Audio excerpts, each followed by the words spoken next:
60 e 61. Começando pelo senhor Santana, ele fará o primeiro, Edson Santana, e Maiara Vieira estará falando sobre o segundo, 61. E os lembretes de hoje serão todo sábado às 4 horas da tarde, o terceiro sábado nós temos um estudo em inglês todo mês.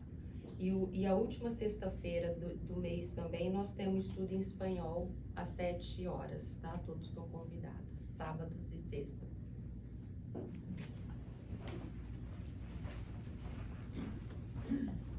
Bom dia a todos. Bem-vindo quem está vindo pela primeira vez na nossa casa. No seu caso é a segunda, né? Domingo. Seja bem-vindo. E o estudo que nós vamos trazer através do livro Fonte Viva, como foi anunciado, que é através de Francisco Canto Xavier, pelo Espírito Emmanuel. E o capítulo 60, Esmola, né? O capítulo 60, Esmola, é um tema bastante já conhecido de todos nós, né? Então, há várias interpretações sobre a esmola. Então, eu trago uma interpretação e eu sei que cada um de vocês também tem outra. Mas vamos aqui agora tirar o nosso raciocínio, né? Colocar para fora aqui. Dai antes esmola do que tiveste. Jesus, Lucas 11.41. A palavra do Senhor está sempre estruturada em luminosa beleza que não podemos perder de vista. Então são os ensinamentos, a cada ensinamento que nós recebemos, vem o conteúdo de como Jesus quer que cada um de nós sermos conduzidos aqui na Terra. Então, que não devemos perder essa luminosa palavras que chegam até nós através de uma leitura, através de um gesto de carinho ou de conselho. É o que nós devemos ter dentro de nós. No capítulo da esmola, a recomendação do mestre, dentro da narrativa de Lucas, merece apontamentos especiais. Dai antes esmola do que tiveres. Dar o que temos é diferente de dar o que detemos. Então, aqui mais ou menos o que ele está falando para a gente, no meu entender, é o que nós temos, aqui materiais, isso nós detemos, ficamos aqui, fica aqui. Agora o que nós temos é aquilo que nós vamos criando dentro do nosso retorno, vamos dizer assim, do nosso retorno aqui na Terra. Então nós vamos praticando, nós vamos estudando, vamos adquirindo conhecimento, e esse conhecimento é o que nós vamos levar de volta à pátria espiritual, ao nosso regresso. Isso todo mundo sabe que um dia vai acontecer. Então, trabalhar no bem é o que nós vamos levar. E o que construímos aqui é o que vai ficar. A caridade é sublime em todos os aspectos sobre os quais se nos revele e em circunstância alguma devemos esquecer a abnegação admirável daqueles que distribuem pão e agasalho, remédio e socorro para o corpo, aprendendo a solidariedade e ensinando-a. Aqui ele já nos diz que é como o julgamento. Não vamos julgar aqueles que estão fazendo de uma caridade de uma forma ou de outra. Se eles estão, aqui nesse momento, um grupo, levando o agasalho, o pão, um suco, café, é válido. Mas há outros que não entendem. Então, vamos ver direito que não é negativo essa espécie de caridade. É justo, porém, salientar que a fortuna ou a autoridade são bens que detemos provisoriamente na marcha comum e que nos fundamentos substanciais da vida não nos pertencem. Então, é aqueles exemplos, né? A pessoa cria um patrimônio, outros recebem um cargo de alto poder e eles acham que isso é o que vai fazer com que eles levem dizendo assim, um merecimento para o plano. E o plano não quer isso. No plano espiritual é a nossa reforma, é a nossa conduta aqui na Terra, é o que nós vamos levar. Isso aqui nesse texto vai bater sempre nisso. Melhorar. Temos que nos melhorarmos, temos que aprender. É difícil, mas não é impossível. Pois cada dia que levarmos a persistência, nós vamos melhorando. E às vezes nem percebemos. Mas o outro do lado vai observando. Você viu como é o comportamento de X, como ele mudou? Então é persistência.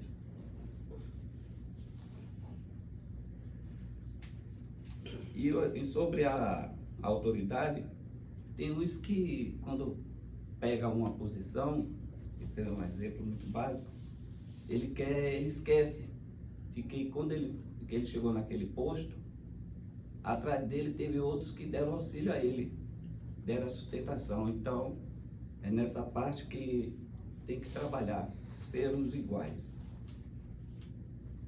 E dividir também, né? O dono de todo poder, de toda riqueza no universo é Deus, nosso Criador e Pai, quem presta recurso aos homens segundo os méritos ou as necessidades de cada um.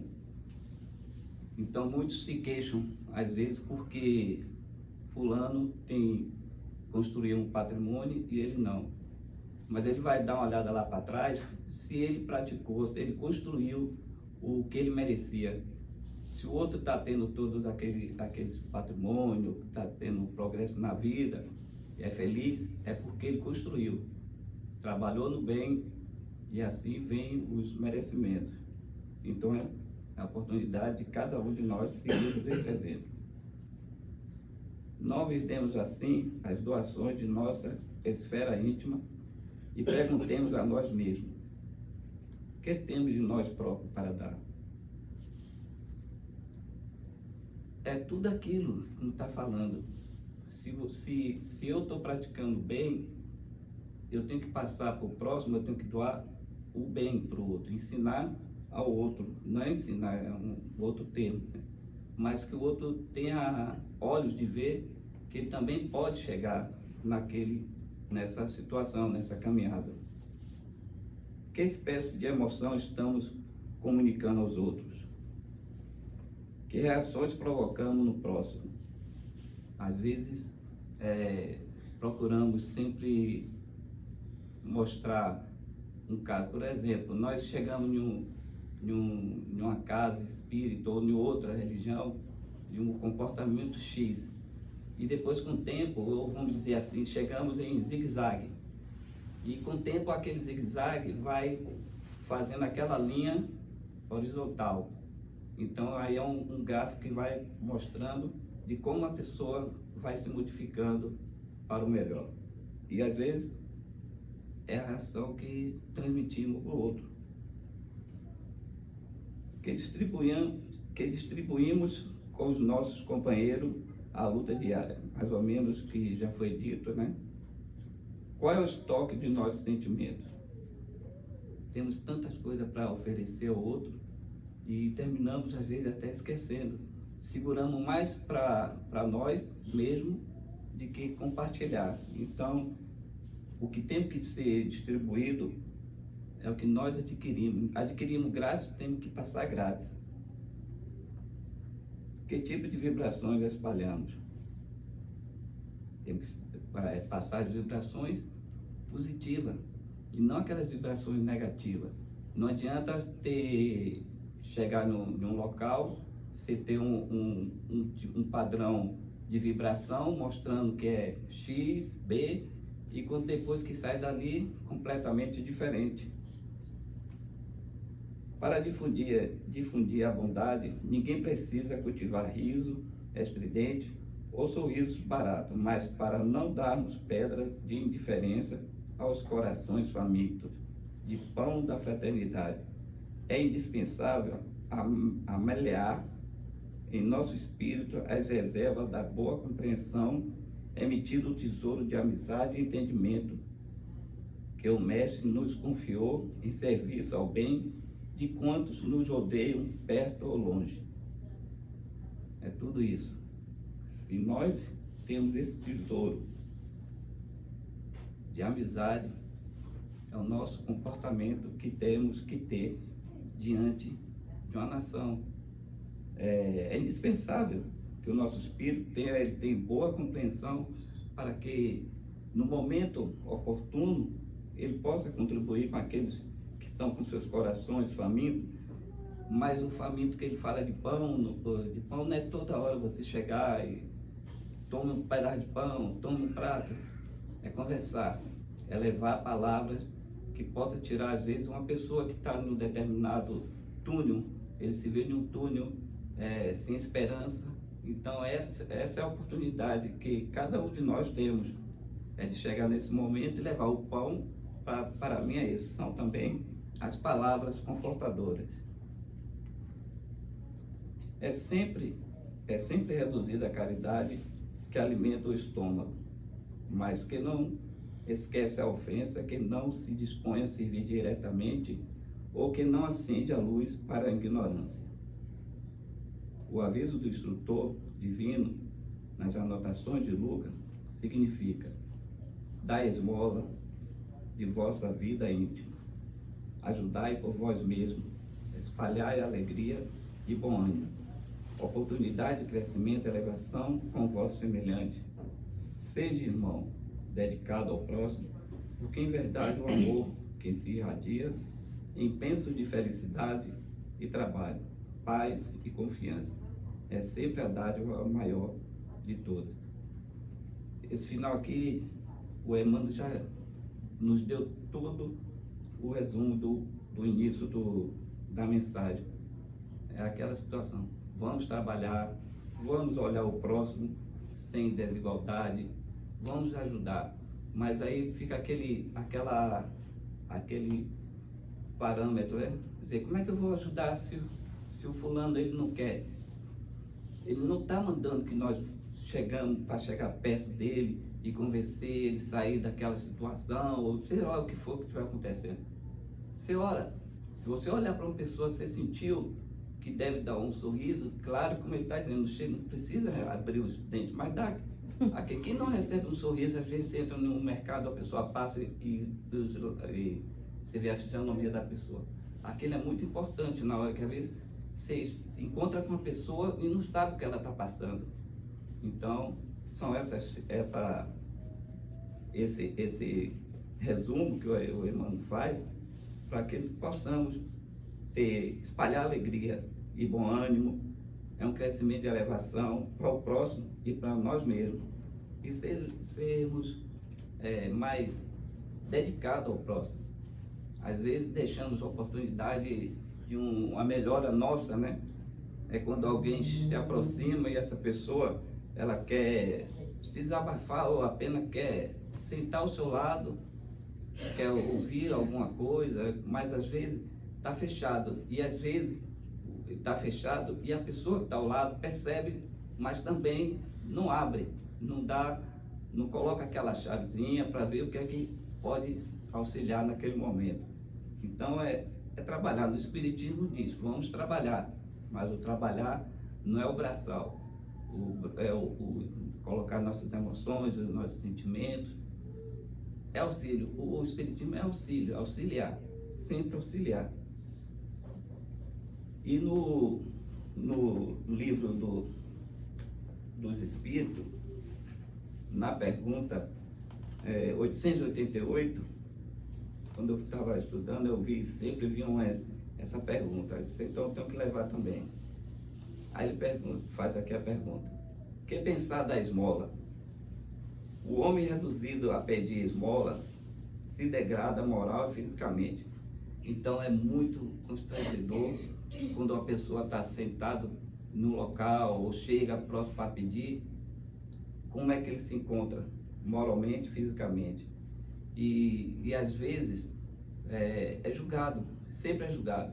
Às vezes, quando vê uma pessoa no sinal, é forte, um jovem, uma mulher, mas ele poderia estar trabalhando, aqui tem uma oportunidade para ganhar qualquer coisa, vai ali. Não devemos fazer esse pensamento para ninguém, não devemos. Porque nós não sabemos, um dia ele está ali, outro dia pode ser qualquer um de nós. Tudo tem a troca. Então, enquanto ele está vendo ele ali, se não pode deixar uma moeda, alguma coisa, ora para ele. ora para ele. E eu sei que é muito perigoso, às vezes a gente está em um sinal, abrir uma janela para atender, não sabemos o que é que pode acontecer, mas temos que ter, pelo menos, orar, ter compaixão daquele. Às vezes eu vejo aqui na 441 e às vezes vejo que me parece pela semelhança que é uma família, mas eu jamais parei para ficar julgando. Eu às vezes fico olhando assim, eu digo, nossa, como é que pode, né? Então, uma pessoa assim, mas não aquele julgamento, vai trabalhar, vai fazer isso. Não podemos julgar. Numa sociedade baseada sobre a lei de Deus e justiça, deve-se prover a vida do fraco, sem humilhação para ele, é o que eu estou falando. Não devemos humilhar. Se ele já está ali exposto na rua, ou não importa o esporte, é muito mesmo, como se diz, coragem, né? Tem que ter coragem, porque tem muitos que não têm, preferem ficar em um canto esperando que chegue a ele, mas aqueles que estão ali, é muita coragem mesmo. Ela deve assegurar a existência daqueles que não podem trabalhar sem deixar sua vida à mercê do acaso da boa vontade. Reprovar a esmola? Não. É a esmola que é reprovável frequentemente. É a maneira pela qual é feita. O homem de bem que compreende a caridade, segundo Jesus, antecipa ao infeliz sem esperar que ele se estenda a mão. Então, é aquele caso, não vamos esperar, você está vendo que uma pessoa está precisando, não vamos esperar que ele estenda a mão. Se dirige diretamente para ele. E às vezes não é nada material, é apenas uma conversa que ele quer ter. A verdadeira caridade, quase não vou ficar Maiara. A verdadeira caridade é sempre boa e benevolente. Ela está mais no gesto que no fato. Um serviço feito com delicadeza duplica de valor. Se é feito com ostentação, a necessidade pode fazê-lo aceitar, mas o coração não é tocado por ele. Então, sempre que eu estou falando, tá? Fazemos de coração. Não vamos fazer, às vezes faz uma caridade só para ostentação, né? Só para mostrar que ele está fazendo uma caridade. Mas a caridade, a esmola, tem que ser coração, nada de propaganda. Lembrai-vos também que a ostentação... Parece que já li. Não. Lembrai-vos também que a ostentação aos olhos de Deus tira o mérito do favor. Disse Jesus, que a vossa mão esquerda ignore o que dá vossa mão direita. Ele vos ensina com isso a não deslutar a caridade pelo orgulho. Então, essa é a mensagem de hoje. Eu espero que eu tenha também contribuído e aprendido também, porque nós achamos que é difícil, mas não é impossível. Então agora eu passo para a Maiara. Muito obrigado.